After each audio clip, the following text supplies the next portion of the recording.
Hai semua, selamat datang di channel Oasis Informatif. Mimin doakan semoga kalian dalam keadaan sehat selalu. Siapa yang tak kenal dengan sosok hebat Prabowo Subianto? Namanya selalu santer diperbincangkan di dunia politik dan militer. Tidak hanya hebat di dunia politik dan militer saja, ternyata beliau telah banyak mengemban tugas penting negara, baik itu di bidang ekonomi hingga pergerakan Indonesia. Lalu, siapa sebenarnya Prabowo Subianto? Bagaimana kiprah perjalanan karir beliau di dunia militer hingga akhirnya berada di dunia politik? Yuk simak uraian berikut ini. Jenderal TNI Purnawirawan Haji Prabowo Subianto Djoyo Hadikusumo merupakan anak ketiga dan putra pertama yang lahir pada tanggal 17 Oktober 1951. Ayahnya bernama Sumitro Djoyo Hadikusumo yang berasal dari Kebumen, Jawa Tengah. Ayah Prabowo merupakan seorang pakar ekonomi dan juga politisi Partai Sosialis Indonesia yang saat itu baru saja selesai menjabat sebagai Menteri Perindustrian di Kabinet Natsir pada April 1952. Sedangkan ibunya bernama Dora Mari Sigar atau yang dikenal dengan nama Dora Sumitro. Beliau merupakan seorang wanita Kristen Protestan berdarah Minahasa. Ibunya berasal dari keluarga Maengkom di Langowan, Sulawesi Utara. Setelah kelahiran Prabowo Subianto tak lama kemudian ayahnya, Sumitro diangkat kembali menjadi Menteri Keuangan pada Kabinet Wilopo. Prabowo memiliki dua kakak perempuan, bernama Biantiningsih Midrawati dan Mariani Ekowati. Beliau juga memiliki seorang adik laki-laki bernama Hashim Djoyo Hadikusumo. Prabowo merupakan cucu dari Margono Djoyo Hadikusumo yaitu seorang pendiri Bank Negara Indonesia dan juga sebagai Ketua Dewan Pertimbangan Agung yang pertama. Keluarga Djoyo Hadikusumo merupakan keturunan dari Raden Tumenggung Kertanegara, yang merupakan Panglima Laskar Pangeran Diponegoro. Nama Prabowo sendiri merupakan nama yang diambil dari pamannya, Kapten Soebianto Djoyo Hadikusumo, yang merupakan seorang perwira tentara keamanan rakyat yang telah gugur pada pertempuran Lengkong pada Januari tahun 1964 di Tangerang. Masa kecil Prabowo banyak dihabiskan di luar negeri, terutama setelah ayahnya adanya keterlibatan dalam menentang pemerintah Presiden Soekarno di dalam pemerintahan Revolusioner Republik Indonesia di Sumatera Barat.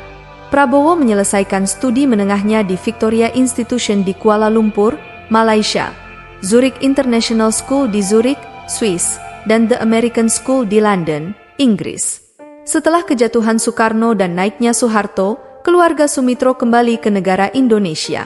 Lalu Prabowo masuk ke Akademi Militer di Magelang, Jawa Tengah.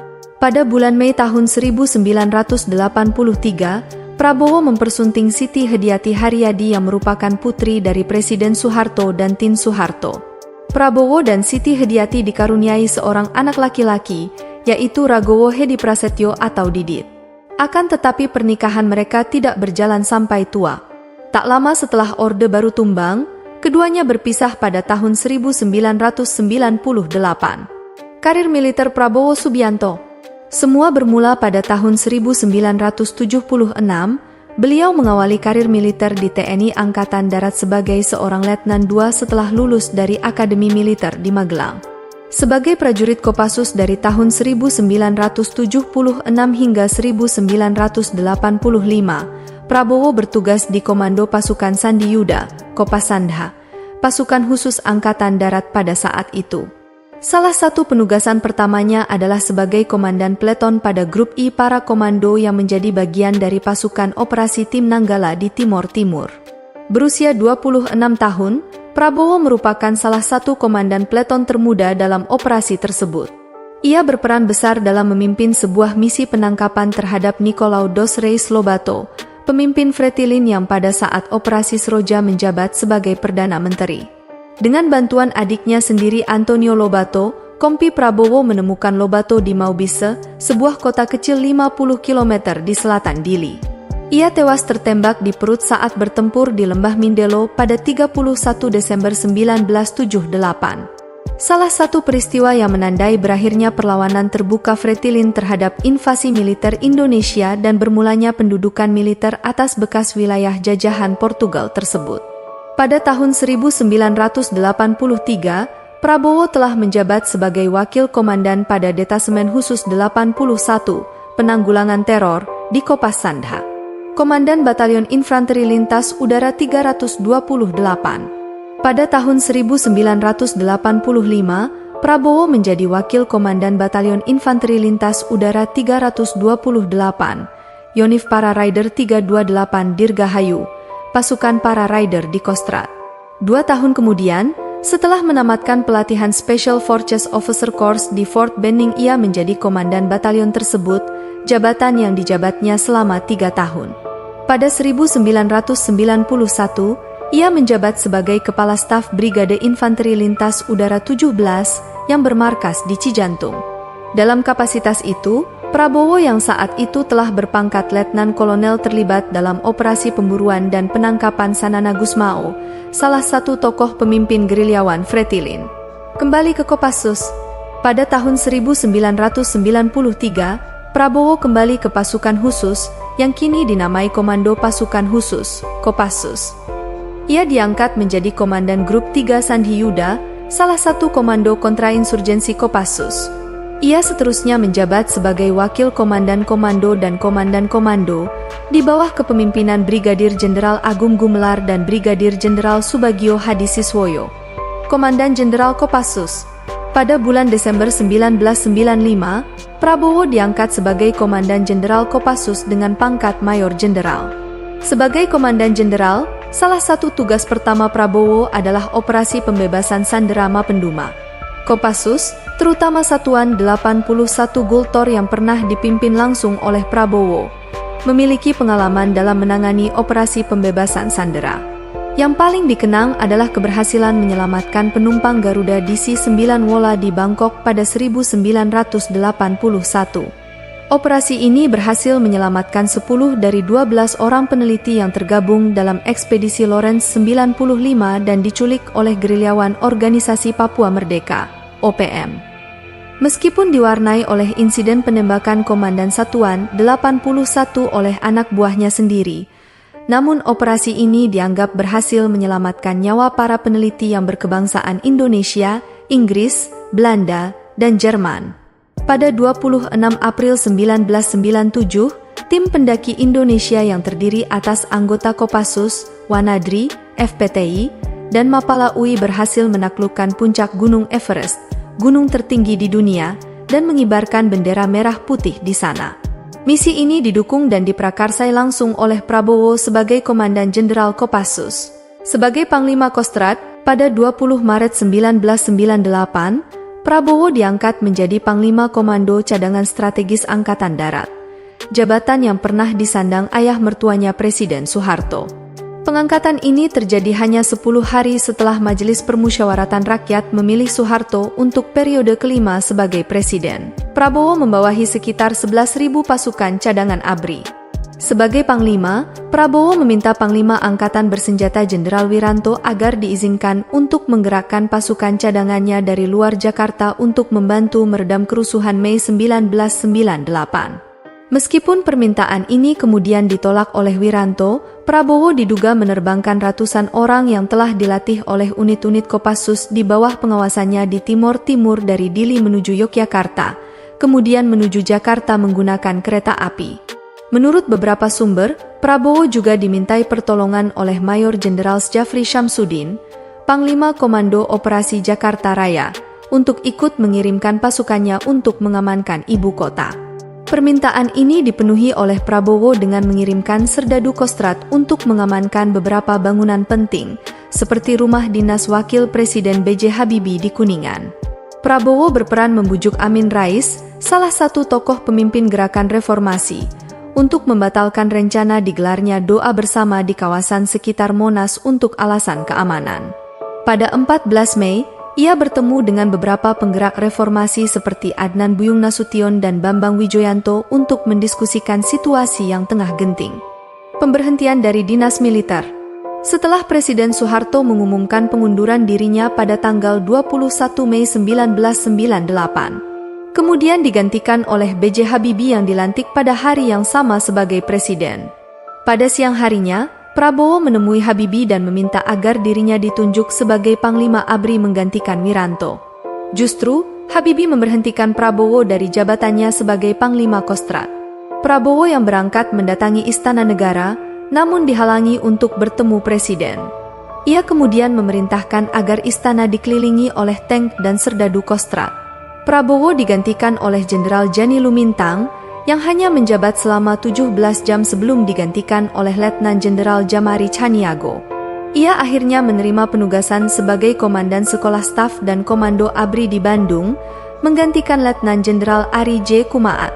Pada 14 Juli 1998, Panglima ABRI membentuk sebuah Dewan Kehormatan Perwira yang diketuai oleh Jenderal Subagio Hadisiswoyo dan dianggotai oleh 6 orang Letnan Jenderal. Fahrul Razi, Wakil Ketua, Jamari Chaniago, Sekretaris, Ari J. Kumaat, Agung Gumelar, Susilo Bambang Yudhoyono, dan Yusuf Kartanegara. Dewan ini memeriksa Prabowo dalam 7 butir tuduhan. Salah satunya adalah sengaja melakukan kesalahan dalam analisis tugas, melaksanakan dan mengendalikan operasi dalam rangka stabilitas nasional yang bukan menjadi wewenangnya, tetapi menjadi wewenang Pangab, tidak melibatkan staf organik dalam prosedur staf, pengendalian dan pengawasan, dan sering keluar negeri tanpa izin dari Kasat ataupun Pangab. Selama persidangan, Prabowo mengklaim dirinya sebagai seorang tawanan perang yang dilindungi oleh Konvensi Jenewa dan kerap menggunakan haknya untuk tidak bicara. Sebagai seorang perwira tinggi militer, Prabowo diadili berdasarkan Kitab Undang-Undang Hukum Pidana dan Kitab Undang-Undang Hukum Pidana Militer. Dalam putusannya, DKP memutuskan ia bersalah melakukan tindak pidana ketidakpatuhan, pasal 103 KUHP Militer, memerintahkan perampasan kemerdekaan orang lain, pasal 55, 1, kedua KUHP Militer dan pasal 333 KUHP, dan penculikan, pasal 55, 1, kedua dan pasal 328 KUHP. Menurut Fahrul Razi, Dewan tersebut pada awalnya ingin menggunakan kata pemecatan pada putusan akhirnya. Namun, mempertimbangkan status Prabowo sebagai menantu dari mantan presiden, DKP akhirnya menggunakan kata pemberhentian dari dinas keprajuritan. Pemberhentian Prabowo dari dinas militer menimbulkan kontroversi pada saat pemilihan umum 2009. Politisi Gerindra Fadlizon membantah bahwa Prabowo dipecat, melainkan diberhentikan dengan hormat. Setelah diberhentikan dari dinas militer, Prabowo menghabiskan waktu di Yordania dan di beberapa negara Eropa. Sekembalinya ke Indonesia, ia menekuni dunia bisnis, mengikuti jejak adiknya Hashim Joyo Hadikusumo yang merupakan seorang konglomerat. Bisnis Prabowo meliputi sedikitnya 27 perusahaan yang bergerak pada sektor-sektor yang berbeda. Karir politik Prabowo Subianto. Karir politik dari Prabowo Subianto dimulai saat dirinya akan mencalonkan diri sebagai bakal calon presiden Indonesia dari Partai Golkar pada konvensi Capres Golkar tahun 2004. Meskipun lolos, pada akhirnya Prabowo kalah suara oleh Wiranto. Bersama sang adik, Hashim Joyo Hadikusumo, mantan aktivis mahasiswa Fadlizon dan mantan deputi V Badan Intelijen Negara bidang penggalang Muhdi Purwopranjono serta sederet nama lainnya, pada tanggal 6 Februari tahun 2008 mendirikan Partai Gerakan Indonesia Raya atau Gerindra. Pada Partai Gerindra, Prabowo menjabat sebagai Ketua Dewan Pembina Dewan Pimpinan Pusat, DPP. Partai Gerindra meraih 4.646.406 suara, 4,46%, dan menempatkan 26 orang wakilnya di DPR RI pada pemilu legislatif Indonesia pada tahun 2009. Partai Gerindra menyatakan keinginannya untuk mencalonkan Prabowo sebagai bakal calon presiden pada pemilu tahun 2009. Tetapi setelah adanya proses tawar-menawar yang tidak mudah, Prabowo akhirnya bersedia menjadi calon presiden Megawati Soekarno Putri. Pasangan Megawati Prabowo kalah telak dari pasangan Susilo Bambang Yudhoyono dan Budiono.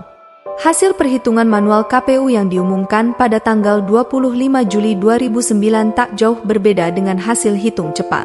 Pada pemilihan calon presiden tahun 2014, Partai Gerakan Indonesia Raya menyatakan akan mengusung Prabowo sebagai bakal calon presiden Indonesia. Prabowo menyatakan siap untuk dicalonkan sebagai presiden.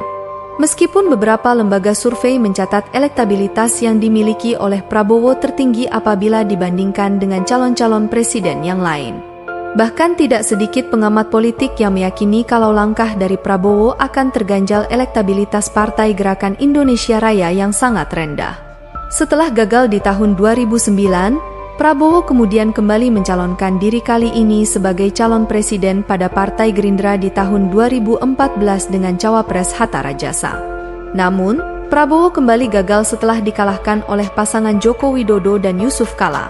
Pada pemilihan presiden 2019, Prabowo kembali maju dengan menggandeng Sandiaga Uno sebagai cawapresnya. Namun, kemenangan tidak berpihak kepada beliau. Pada tanggal 23 Oktober 2019, Prabowo dilantik menjadi Menteri Pertahanan ke-26 Republik Indonesia dalam Kabinet Indonesia Maju untuk periode 2019 sampai 2024. Pada pemilihan presiden tahun 2024, Prabowo kembali maju dengan menggandeng Gibran Rakabuming Raka sebagai cawapresnya yang tak lain adalah putra Presiden Indonesia Joko Widodo. Pasangan Prabowo Subianto dan Gibran unggul dalam perolehan suara dari hitung cepat dari berbagai survei dan hitung cepat KPU. Pasangan Prabowo kemungkinan besar akan menduduki jabatan sebagai Presiden dan Wakil Presiden Republik Indonesia periode 2024 hingga 2029. Itulah beberapa fakta menarik dari perjalanan karir Prabowo Subianto dari militer hingga calon presiden. Bagaimana pendapat kalian? Tulis di kolom komentar. Terima kasih sudah menonton. Jika Anda menyukai video kami, jangan lupa subscribe dan aktifkan tombol notifikasi agar tidak ketinggalan video kami yang terbaru.